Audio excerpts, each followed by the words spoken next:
Welcome to Trichosanthes. This is a beautiful ornamental flower plant that is often grown in gardens to attract hummingbirds and bees and butterflies, but it's also a culinary food and a medicinal medicine, a very, very important one in traditional Chinese medicine. This is an herb that is native to China and southern Vietnam. And we're going to look here in this video kind of closely at some of the differentiations because while the entire plant has overlapping characteristics, there's a few kind of jump out at you distinguishing features of the various parts that are commonly used. So let's dive in.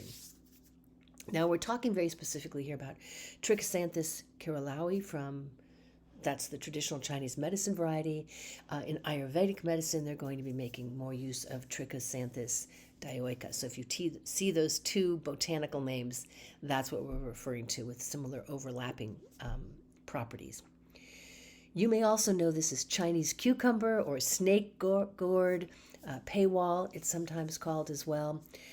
In the West, it's largely the fruit and the root powder that are made use of. Expectorant, antibacterial, anti-inflammatory, antipyretic, fancy way of saying it'll help fight fevers, diarrhea, so it's got a lot of applications.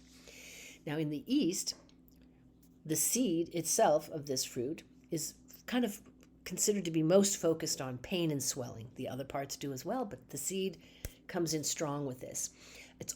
They're incredibly good as a moistening agent for dry, kind of hot constipation.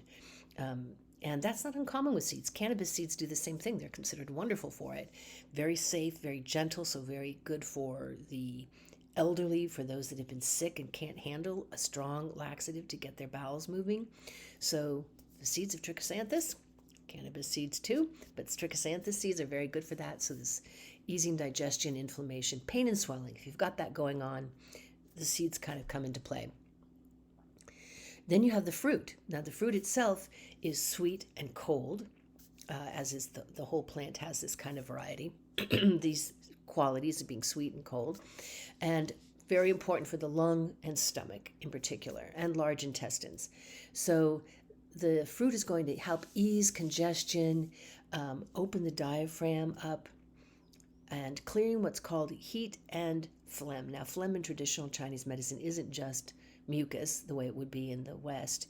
It also refers to dampness in the body that's gotten really clogged up, really sticky and viscous. So it could be causing joint pain. It could be upsetting digestion, foggy brain, creating, where you can't kind of think anymore because you just feel like there's a thick, phlegmy fog going on in your brain waves. So this is an herb that helps clear, heat, and transform phlegm, and it's going to be particularly focused on the lungs and the digestive system. Even can help protect the stomach from stomach ulcers, so you get that feeling of it being really going in there and nicely coating it. The pericarp of the fruit, which is the deep kind of center part, is considered especially good for qi stagnation. That's when you've got energy kind of staying. You could have stomach aches. Qi stagnation leads to pain, but it's the kind of pain that's achy compared to blood stagnation, which gets sharp and knife-like, and really, you can feel the continuum here with one's more energetic and one's getting more materially oriented. Now, the root is very popularly used as a medicine, and it's typically dried and powdered. It's sweet, slightly cold, not quite as cold as the fruit, slightly bitter as well. So again, we've got this lung stomach application, stopping thirst, generating fluids, clearing heat. So it comes in very popularly for treating diabetes, for example. And skin swellings, things of this kind of nature. So it's anti-cholesterol. It's got a lot of applications. Do visit our website at White Rabbit Institute of Healing to find out more about this herb and all these different parts to it. The stalks and the leaves, these are also considered to be useful for treating fevers.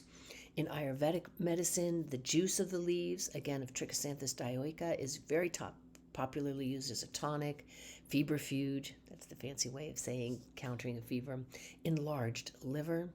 So you get this, it's cold, it's clearing. The young fruit can be eaten raw or pickled. The older fruit tends to be, the pulp gets taken out and added to soups it's cooked with. And the young leaves and shoots are often cooked and eaten as a vegetable as well. So there you have it, Trichosanthes. It's a total package. It's an herb worth knowing more about. Go visit our website, find out more, and see if this isn't a plant that you want to be introducing into your garden or diet or medicine cabinet.